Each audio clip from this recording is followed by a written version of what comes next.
everything. And as I grew up, I said, you know what?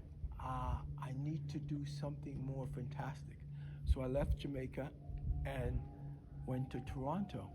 And from Toronto, I grew up, met people, and made a new choice in my life. What do I want to do, right? So I went to Miami. How old you were you? Miami, Tengo espasmo en la espalda. Miami, I was what, 19. Oh my 19 in God, Miami, 19. in Toronto, 13. So I'm just sharing you a bit of my life, how it went. And then while I was in Miami, things were doing really great. I was in all this material thing, cars, property and everything. And then I found out, I remember that's not really what I wanted to do. That's not what's my purpose. And I was trying to find out what was my purpose. And my life purpose was to enhance humanity as a whole. Everything that I see.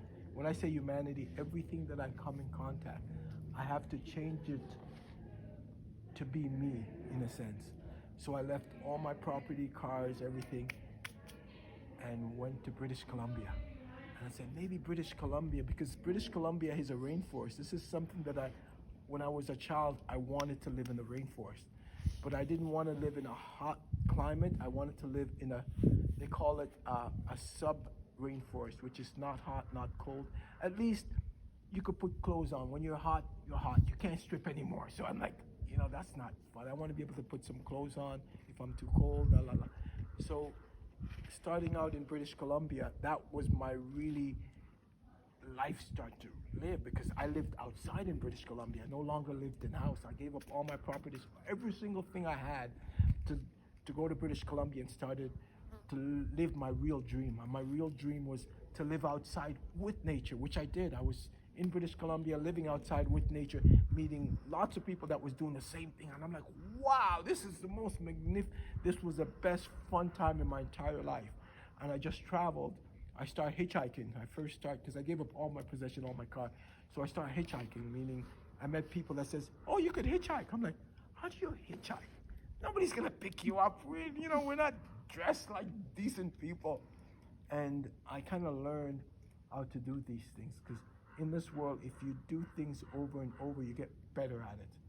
So I start understanding these factors, and I start understanding a lot about myself that I didn't understand. Because when you're in nature, nature explains things to you that people and other, how should I say, other people that are sharing and conditioning you don't tell you these stuff. But when you're in nature, nature doesn't speak to you in words.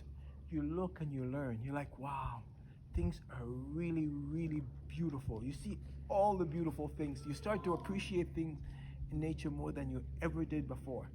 And because of that, when I went back into civilization, I call it, I started appreciating. I'm like, wow, this is so my life was like fantastic, more and more and more. And it just got richer and richer and richer. And I was just learning things that I didn't understand. Things were starting to explain to me from nature. I would watch nature, living in nature, and then I live in civilization now. And I learned how things function. I learned that in this world, we label things with words. Because in nature, when I'm in nature, I'm not speaking or anything. I'm just seeing. I'm not making words and creating a name. This is a tree. This is a rock. It's nothing like that for me. It's just beautiful. It's just what it is. But when you get to civilization, you start labeling things. You're this, you're name, and it kind of takes away from the beauty of it. That's what I recognize when I put names on things. Kind of take away the beauty from it, because words it has a limitation in how you could describe and how you could show things. So for me, I understand that in this world I needed words, because words is necessary. So I said, okay, I'm gonna tweak my words, how I speak and what I say. It's gonna be different from everyday human, but if I tweak it, it'll be better for me. Because I can't serve humanity without serving myself. I got to make myself better before I can fix anything out there. So I decided to tweak things. Wow, how I see things by the word and how I use the word. I try to get more the better word is to say, try to get the best and the closest word I could use to best describe anything I could say with words. So words was my challenge when I was younger. And as I got older, I love words. I'm like, okay, it's just gonna take me a while. I might just think about it. So I think about the words that I use all the time. And I say, how could I say it better? How could I do it better? So my life is about enhancing better. How could I grow better? What could I do better?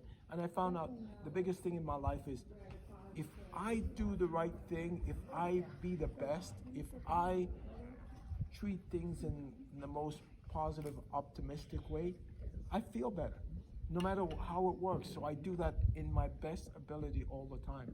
I said there's no should, there's no must.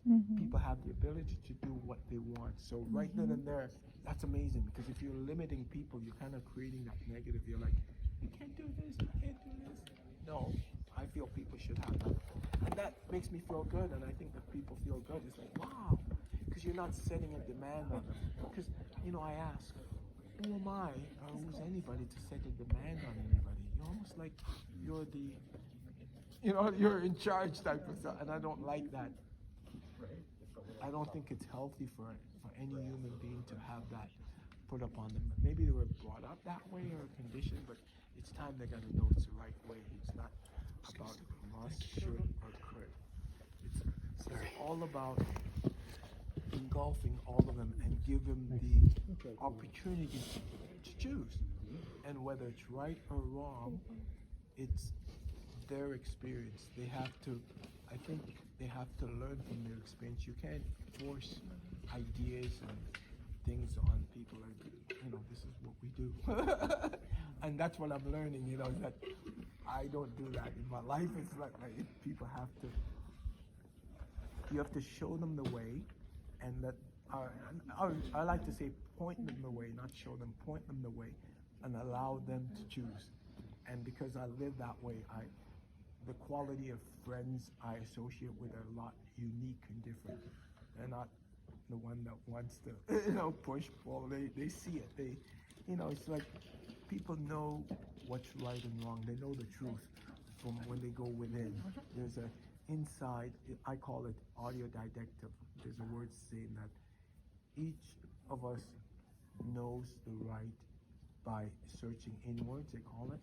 But the right word is audio didactic. You have all the information that you need to know now, and you use it right now. And that's all that it is.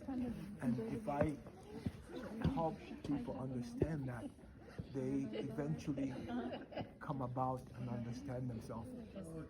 They have to, like my experience, you have to have what I call an insight. I have an insight into understanding everything around me. And when I understand everything around me, everything serves me as a whole. Nothing is good and bad. It's like, if I fall, it's like it served me. There's a purpose behind why I did it. Eh? And there's a purpose in everything, even the birds, when they crow, I see a purpose that my thoughts might not understand now, but in the future, or when time comes, it serves me, however it works. And that's it. Wow. So these are stuff that we share when we go there. We kind of have talks about, just kind of just talk. That's it. Basically, you can do. Eh? And only took 9 minutes. It was over. They only give us 8 minutes. So 8 minutes at, I think 7 minutes.